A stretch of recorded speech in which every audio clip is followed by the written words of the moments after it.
It all began with a flurry of neon posters plastered across every known spaceport in the galaxy. Holoscreens blinked and beeped to announce the grandest dance competition ever conceived, a zero-gravity extravaganza promising cosmic fame, out-of-this-world music, and an absolute disregard for Newton's laws. From the moment the event was announced, dance fanatics everywhere scrambled for a ticket. It was the next logical step in interstellar entertainment, formalizing the often accidental space boogie into an official championship. Who would resist the allure of a swirling dance floor perched in orbit? After all, what better way to celebrate life among the stars than by spinning around in weightless bliss? Among the throng of aspiring dancers was Zach's Twinkletoes, Mitchell, a human pilot who'd spent his youth practicing pirouettes under Earth's gravity, only to discover the unique challenges of dancing in deep space. Years of zero-G flights had taught him a trick or two, though, and he felt confident enough to sign up. Visions of glory paraded through his mind, him floating gracefully while onlookers gasped with awe. He imagined ballistic leaps, perfectly timed to the beat of cosmic tunes, a mesmerizing performance that would eclipse all others in the competition. Accompanying Zax was his enthusiastic friend Penny Sapora, a slick-talking, exuberant inventor whose repertoire of homemade gadgets and penchant for flamboyant attire kept her at the center of any crowd.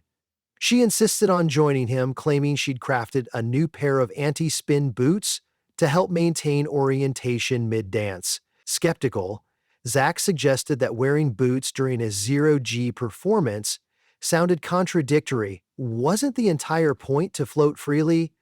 Penny simply rolled her eyes. Precisely, she explained, these boots don't keep you glued to a surface. They help slow down your rotation if you start spinning like a rogue top.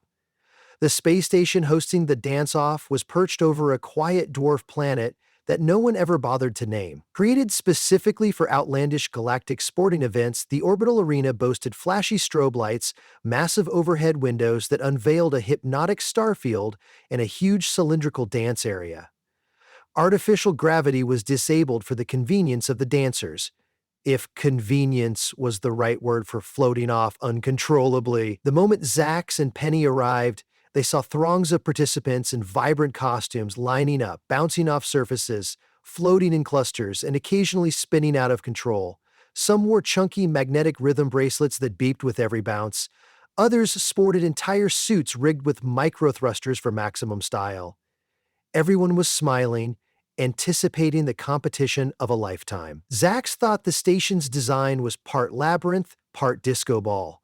Corridors glowed with swirling holographic patterns, as if the building itself misread the memo and decided to do some interpretive dancing of its own. The center stage, a wide, transparent bubble, pulsed with auroras that changed color at random intervals. The judge's booth hovered on one side, cloaked in shimmering curtains. Each chair had a small console to keep track of the dancer's position in real time, and award points for style, choreographic originality, and comedic effect. Because in zero-G, comedic effect was inevitable. If someone drifted out of frame mid-performance, the judges had to be prepared to consider whether that was intentional or just a tragic loss of orientation. Before they could sign in, Penny insisted on giving Zax a last-minute demonstration of her anti-spin boots. In one of the station corridors, she had him strap them on and connect them to her handheld remote. With a hearty grin, she pressed a button, and the boots began emitting a soft hum. Zax grew concerned as they started vibrating. There was a momentary flicker, and suddenly they propelled him upward. His arms and legs flailed until, with one more flick of Penny's remote, they reversed direction, stopping him mid-air like an invisible hand had grabbed him. Zax coughed nervously. I guess they work, but do we really need these? Penny nodded eagerly. You'll be begging for them when you start spinning so fast you're seeing 5 versions of yourself. After checkpoint procedures, they reached the nerve center of the space station. The corridors opened into a sprawling atrium filled with aerial dancers performing last-minute rehearsals. Zax couldn't help but stare at a trio of lithe aliens from Gorgath 4, each with 4 arms that seemed perfect for complicated dance moves. The Gorgathians practiced a serpentine pattern, gently flipping in unison, their bodies weaving gracefully through the air. Meanwhile, a diminutive avian from planet Cauli soared from corner to corner, flapping neon wings in a rhythmic samba. A group of humans with breakdancing ambitions pinned themselves to opposite walls, attempting to bust moves mid-spin. Every so often, one misguided dancer would fling off at a bizarre angle and collide with an unsuspecting competitor. The starry-eyed amateurs, professionals, and intergalactic oddballs together formed a swirling riot of color. Zax felt equal parts exhilaration and dread. Penny, never one to be left quiet for long, pointed out the cosmic DJ booth perched high above. The booth looked like a hovering saucer, ringed in glowing keyboards, manned by a tall android with golden plating. Rumor had it the android was known for mixing beats specifically tailored to weightlessness, incorporating pulsing tempos that nudged dancers into a hypnotic groove. Penny squealed in excitement when the lights around the booth blinked, indicating the dance-off would begin soon. With a loud chime, an announcement reverberated across the station. "Attention, dear dancers. Commence floating to your designated zones. Round 1 solo performances. Show us your luminous creativity." The crowd erupted with laughter, cheers, and the occasional clatter of someone smashing into a wall. As Zax floated toward his assigned zone, his mind reeled with 1,000 possible steps. Should he open with a spinning leap or ease in with a gentle sway? Perhaps a comedic approach, brandishing a playful grin while flipping around elegantly? That question was answered for him before he could decide.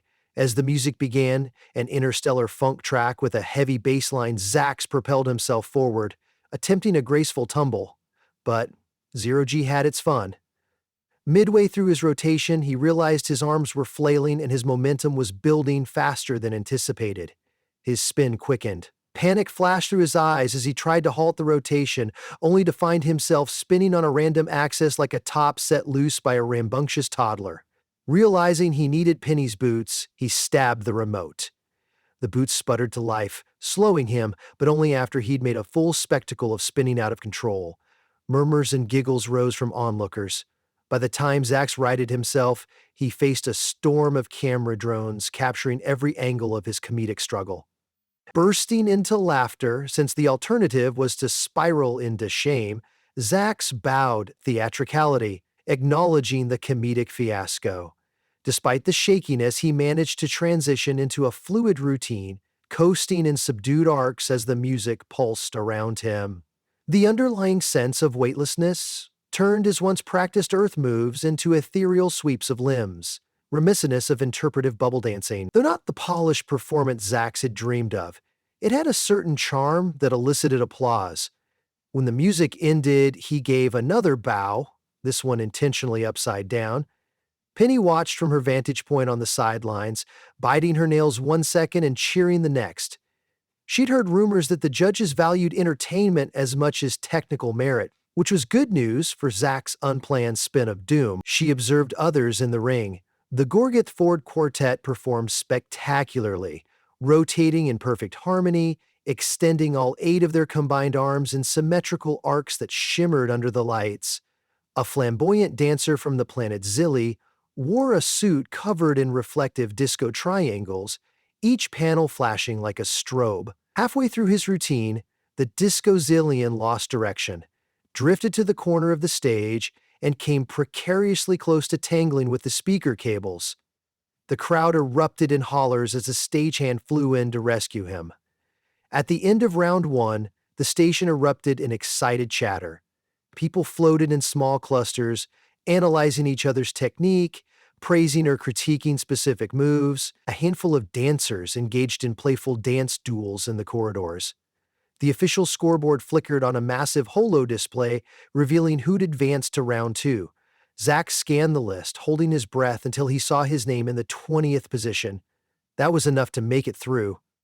Flying into Penny for a weightless hug, he let out a celebratory whoop that sent them both tumbling backward into a nearby group of giggling onlookers. Round 2 arrived with a twist.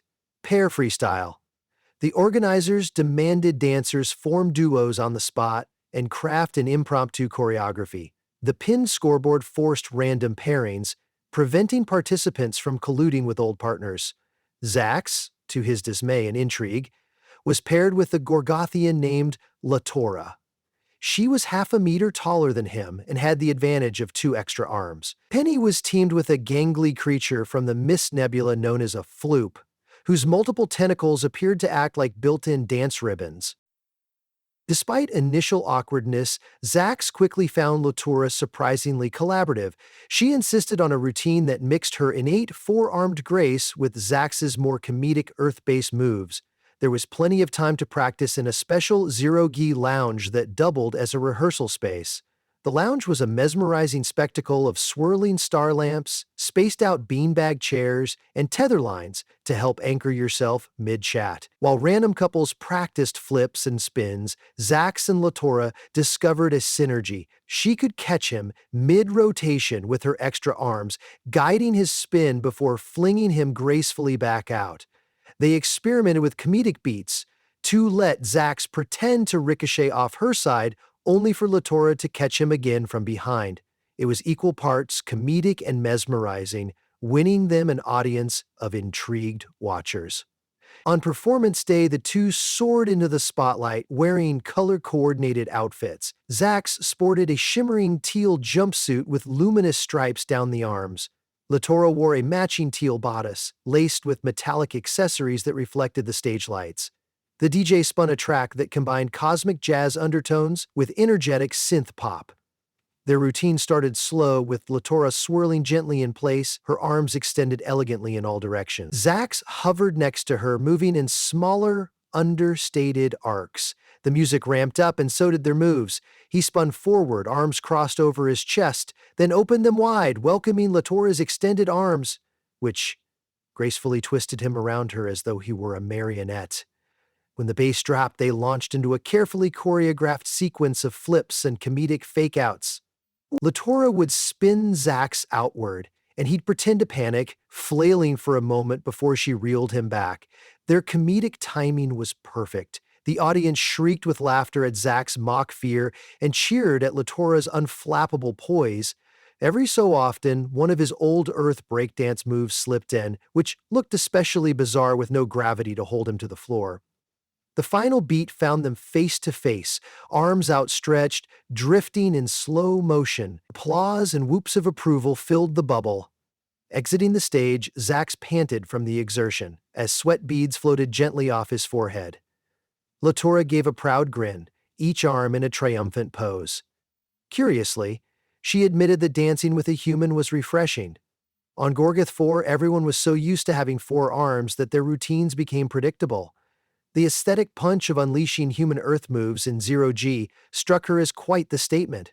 Zax offered a humble shrug, feeling a wave of gratification for forging this unexpected partnership. Meanwhile, Penny's performance with the floop from the Mist Nebula took a comedic turn even they couldn't have planned for. The floop's tentacles, in theory, should have twirled around elegantly, like swirling ribbons in the air.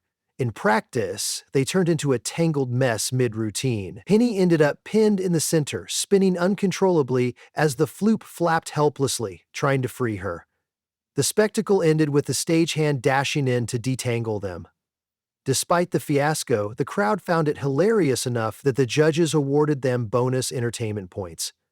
Penny came off the stage sheepish yet victorious, proclaiming that, "At least we gave them a show." After the pair routines concluded, another scoreboard update lit up the station. Zax and Latora ranked comfortably in the top 10, while Penny barely squeaked through in the final slot. She met Zax's astonished grin with a wink. "I told you chaotic comedy would be my secret weapon." With that, the final challenge was announced, a group showdown for the top performers. Dancers had to form squads of 5 and create a themed performance in a specially designed obstacle-filled zero-G chamber. For reasons unknown, and possibly random or glitchy, the scoreboard assigned Zax, Latora, Penny, the floop, and a breakdancer named Tasha Hallowell to the same team. Half lamenting the unwieldy group composition, they huddled in an empty corridor to form a plan. Each group was meant to choose a theme that showcased cosmic creativity. The Gorgathians formed a space serpent temple concept, while the Disco Lovers arranged a show called the Prism Parade. Zax's group debated fiercely. Latora suggested channeling Gorgoth 4 mythology, but Penny insisted they incorporate her anti-spin boots. Tasha, who specialized in breakdance flips, wanted to highlight that skill in a zero-gi environment. The floop, arms tinting, waving, simply beeped in a tone that no translator could quite parse. Eventually, they settled on a comedic expedition theme. Out-of-control explorers. The idea was that they'd pretend to be hapless space travelers who mistakenly drift through asteroids, avoiding cosmic debris with comedic near misses, culminating in a triumphant group flourish. On performance day, the obstacle chamber was revealed, a giant spherical arena dotted with floating props rocks, starship debris, and random space junk in swirling orbits. Colored lights illuminated each obstacle, making the place look like a chaotic carnival ride. The music started, a theatrical orchestral piece layered with sci-fi bleeps and laser zaps. The group entered in a flight formation. Zax wore a pilot's jumpsuit. Latora was decked in regal Gorgothan expedition gear. Penny brandished her remote. Tasha sported baggy breakdance pants with an explorer's cap. And the floop wore its own version of a flight visor, though no one quite understood how it stayed on. As they drifted past the first set of obstacles, Latora twirled gracefully, playing the role of a confident navigator. Then Zax pantomimed losing control, stumbling back into Tasha, who performed a quick breakdance spin in midair, launching them both toward a floating asteroid prop. Penny triggered her boots, halting their momentum just in time. The comedic timing was exquisite. Everyone in the stands erupted in laughter. The floop beep excitedly, swirling its tentacles for dramatic effect. Momentum picked up as further obstacles zoomed by. The group executed near misses, weaving between clusters of spinning debris, occasionally pushing off them to add comedic flair. Tasha managed a backflip over a chunk of satellite wreckage, while Latora extended two arms to catch her, the other pair of arms theatrically covering her eyes in mock fear. Penny soared overhead, tapping away on her remote to control Zax's boots, turning his wobbles into comedic spins and sudden halts. The biggest challenge arrived when a giant piece of space junk, a battered rocket stage, floated unexpectedly into their path. In real-time comedic crisis, they all screeched in unison. Zax whacked the rocket with his knee, setting it spinning, which forced the entire group to scramble in every direction to avoid being knocked silly by the rotating hunk of metal. The final sequence was their big finisher. Each performer soared to the center of the arena, forming a rotating circle. They joined hands and tentacles, orbiting together in a careful dance. The music swelled, and the group gradually spun faster, building tension. Penny's remote beeped, and at just the right moment she pressed a button. The anti-spin boots that Zax wore glowed, halting him midair. That had a chain reaction. Since everyone was linked, it instantly reversed the group's spin, sending them swirling in the opposite direction with dramatic flair.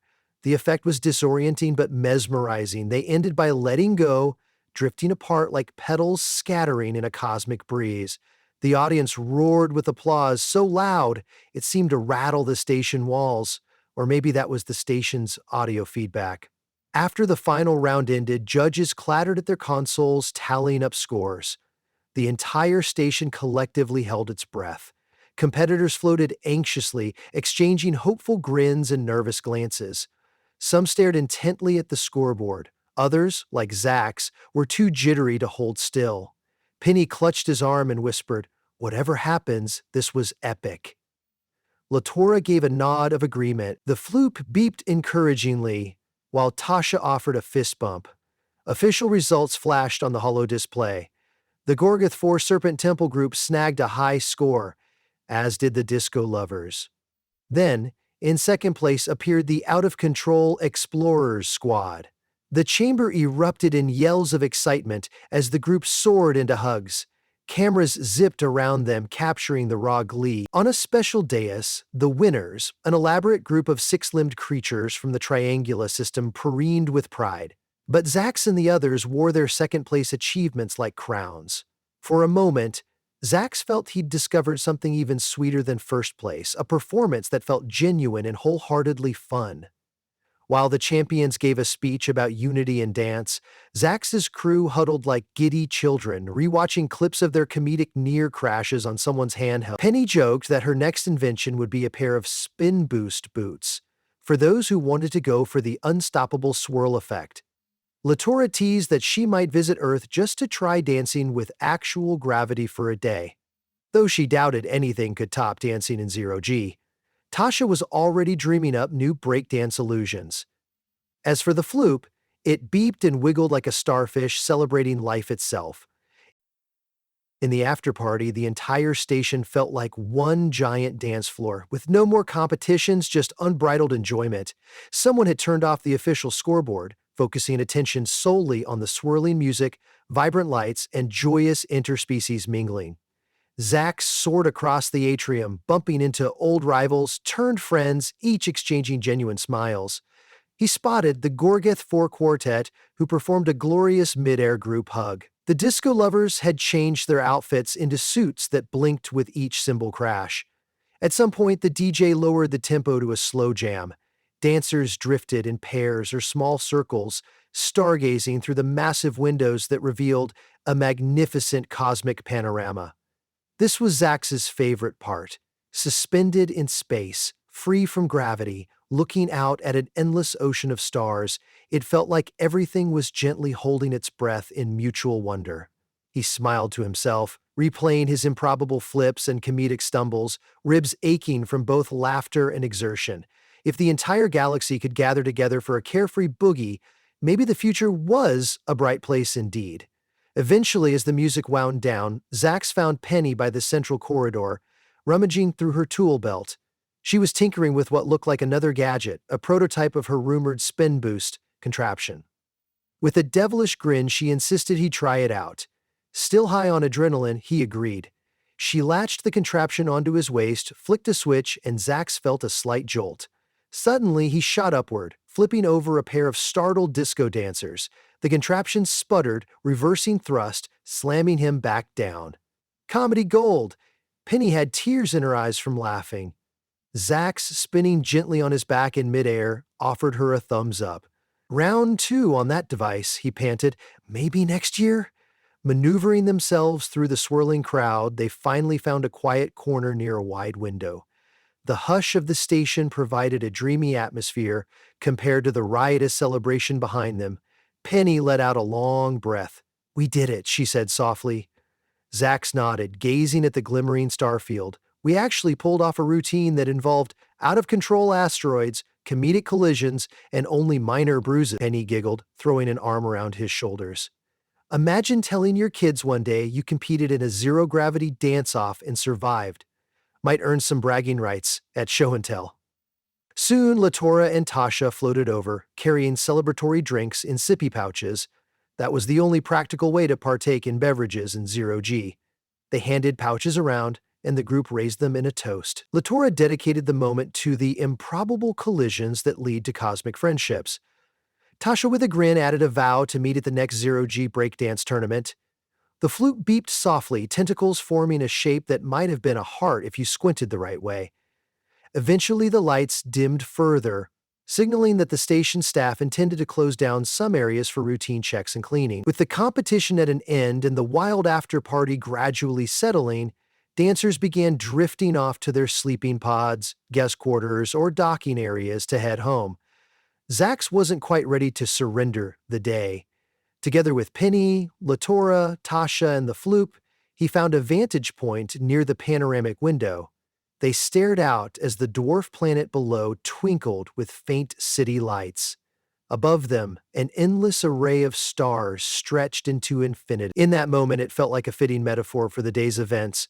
There were no limits to how far you could dance or how spectacularly you could fail, so long as you had a sense of humor and good company. The group parted ways with heartfelt goodbyes. Latora pledged to keep in touch, Tasha offered to share a new breakdance technique, and the Floop beeped and waved its tentacles so vigorously that it nearly floated into a passing trolley cart. Zax and Penny took a scenic route through the station's corridors, letting inertia carry them. Flickering disco lights still cast swirling patterns on the walls. Distant laughter and echoes of final toasts drifted toward them. As they approached the docking bay where Zach's ship waited, he couldn't suppress a grin. The station had served as a cosmic dance floor where they'd twirled, collided, and soared. And even if they didn't take home first place, they had absolutely won something far more memorable. A jubilant story of stumbles and spins that wove them into the tapestry of intergalactic legends.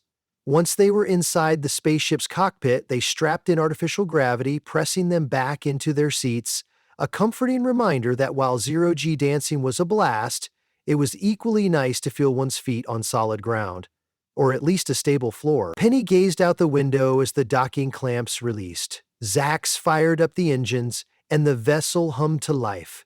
His heart thumped with residual excitement, still half expecting a swirling chunk of space junk to fly by at any moment.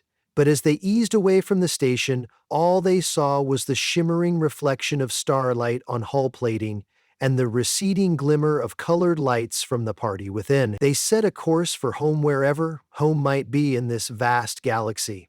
Penny leaned over, rummaged in a bag, and pulled out a portable holo projector. "Let's watch the highlights from the competition," she suggested. Zax nodded eagerly.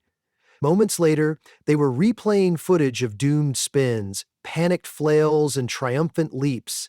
They burst into fits of laughter so intense that tears trickled down their cheeks. Finally, the sweet afterglow of the day's escapade sank in.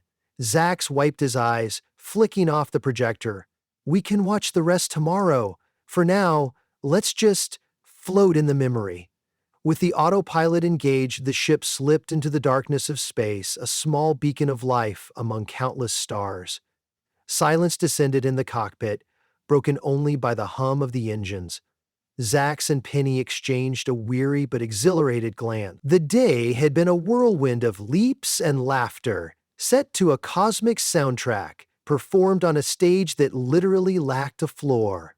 Before exhaustion overtook them, they settled back in their seats, letting the starlight cradle them. There, in the hush of interstellar travel, they carried on the proud dancers from a day that defied gravity, leaving behind a memory that would sparkle on the horizon of their minds for years to come.